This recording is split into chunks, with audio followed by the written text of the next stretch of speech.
If light is the revelation, then dark is the depth that is revealed by that light.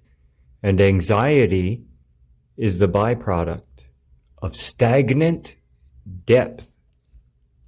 Your shadow is not your enemy. Your negative emotions fuel your anxiety. Are we afraid of the fuel? Are we human beings who were born into the black cauldron of the womb, then to return to the darkness of the womb of Mother Earth? Are we trained to ignore the power hidden in what we think are the black, empty spaces?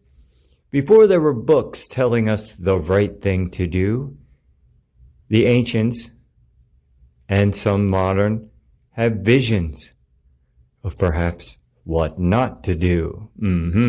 Science has proven that in what used to be considered empty space, the cold darkness between the stars, dead space it sometimes was referred to, is in fact full of vibrating energy. It's alive. Yes, science has changed its view on that over the years. What does that mean? Well, for one, it could mean that scarcity is an illusion because life is everywhere. Even in the depths of empty space, we are surrounded by this vibrating energy. Scientifically, humans are made mostly themselves of empty space. Subatomic levels between electrons, protons, neutrons, in magic and in life, in hearing and in seeing, in touch and in light, of sight. The photons, the energy signals travel all the way to the back of the brain. Before we even know, before we even see, before we even hear, and before we even touch, the signal has to be sent, and it's sent all the way back to the back of your brain, sight as an example, and then out to the optical nerves, out to your eyes. So let's start making our own signals. That's right, we are transmitter and receiver. In magic, the engineering of our symbols, our signals, could be called alchemical transmutation. In psychology, emotional reappraisal. Your brain, the prediction filter. Don't forget that you're the one operating this prediction machine.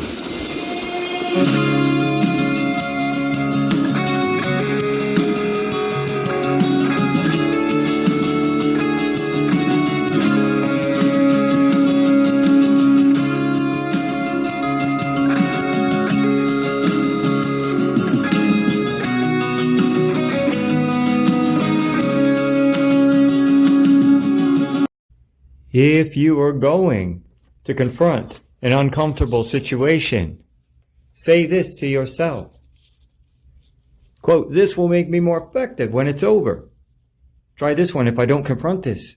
I will be sad because I was looking forward to the growth." Or how about, "I wanted this. I did ask for the change after all, my friends." That uncomfortable anxiety you feel is initiation. We can't float above the fire, floating above the blacksmith and expect to forge the blade. The blade that it's our job to sharpen. So many so-called spiritual enlightened masters, gurus, teach us to stay away from the darkness, the shadow. We float above that. But in reality, darkness is depth. And yes, light is important too, and it reveals whether or not you're progressing deep within the caves. Positive thinking is good, yes, but incomplete without depth, without the initiation.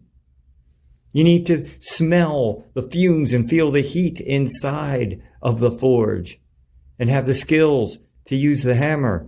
Holiness or wholeness is little more than a pretty mask if you ignore the shadow. There is no one more enlightened than you, high atop their throne, but there are those simply further along in their training, further along in their disciplines, yes, but they're not any better. Oh, I feel better being in their presence. That could be real, but it's not unattainable for any individual. Transmutation is necessary. Recruit the shadow to work for you. It's your employee. Your subconscious mind operates on emotional intensity.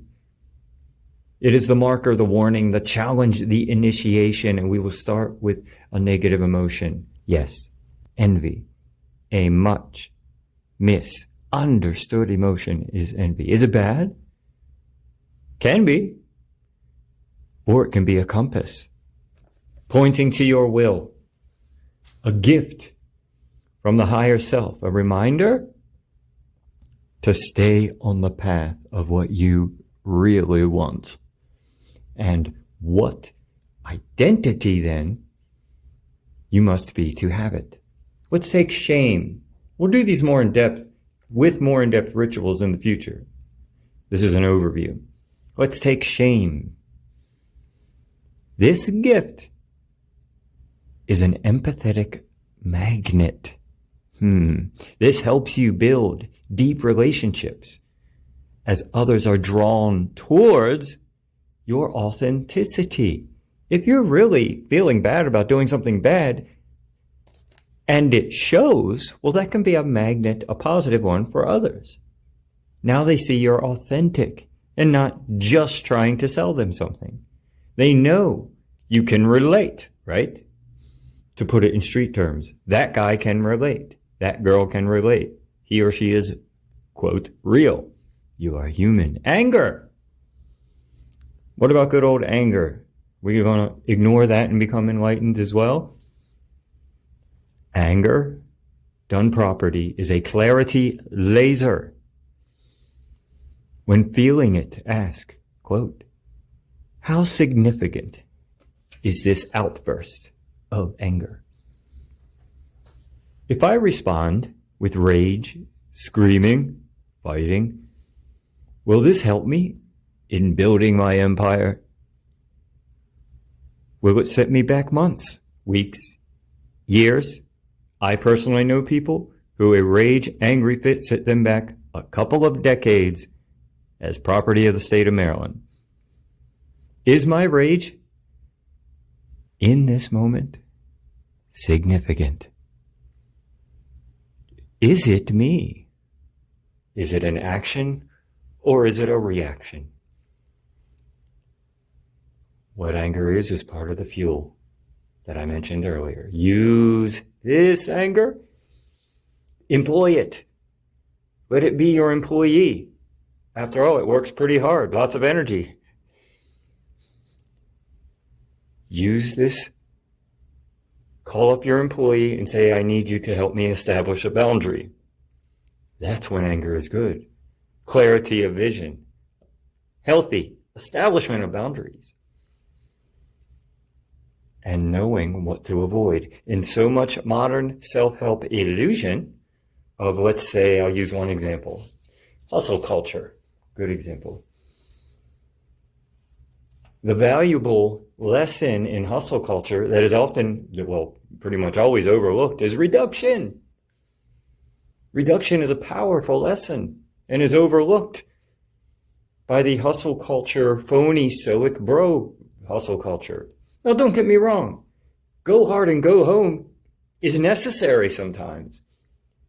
Once again, it's a tool. It's a weapon, not a full-time place to live. A necessary visitation every now and again. Yeah, absolutely. And I certainly am guilty of it. I have ADHD. I'll get on a project and it is go hard and go home time. But there's no need to dominate more things. Perhaps it is time to take some things off of the list. Some relationships perhaps out of your routine. simplify. Less things to be angry about is one way to think about it. That could be the lesson. More things so often is promoted as the answer. And once again, it's not about more things, it's about the depth. Yes, the darkness, the depth of those individual things. Find what's bothering you, write it down. Here we go. Form a sigil or symbol. This can be done with or without the sigil, by the way, but much of my audience is magicians, so I'm saying form a sigil or sigil, meaning take all of the vowels out, the remaining consonants, and make it into a shape, a symbol. I'll do a better sigil video later. So for now, to simplify, write it down, meditate on this statement or symbol, say it in your head, out loud, or both. The audio resonance helps by saying it out loud, but you can do this in your head, especially if you're more experienced. But it will engage more parts of your brain by saying it out loud. Quote, I have tried your way, anxiety. It did not work. Where is my empire? You took it from me. But now, I am in charge. I understand you were just doing your job. I'm not going to meet anxiety with more anxiety. You are a hard-working master. Brilliant, in fact. And now, you work for me.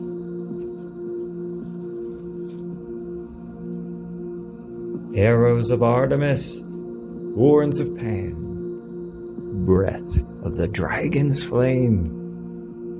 Once I served this master well, but now I'm in charge of this game. And make no mistake, folks, it's a game. And by the way, burn the paper or bury it. Life is a game, and a war can also be beautiful. It can be terrible. The light reveals the depths of what you worked on deep in the cave. And you're listening to Main Street Universe, the show and network reminding you that the mysteries and possibilities of the universe are closer to Main Street than you may have ever imagined.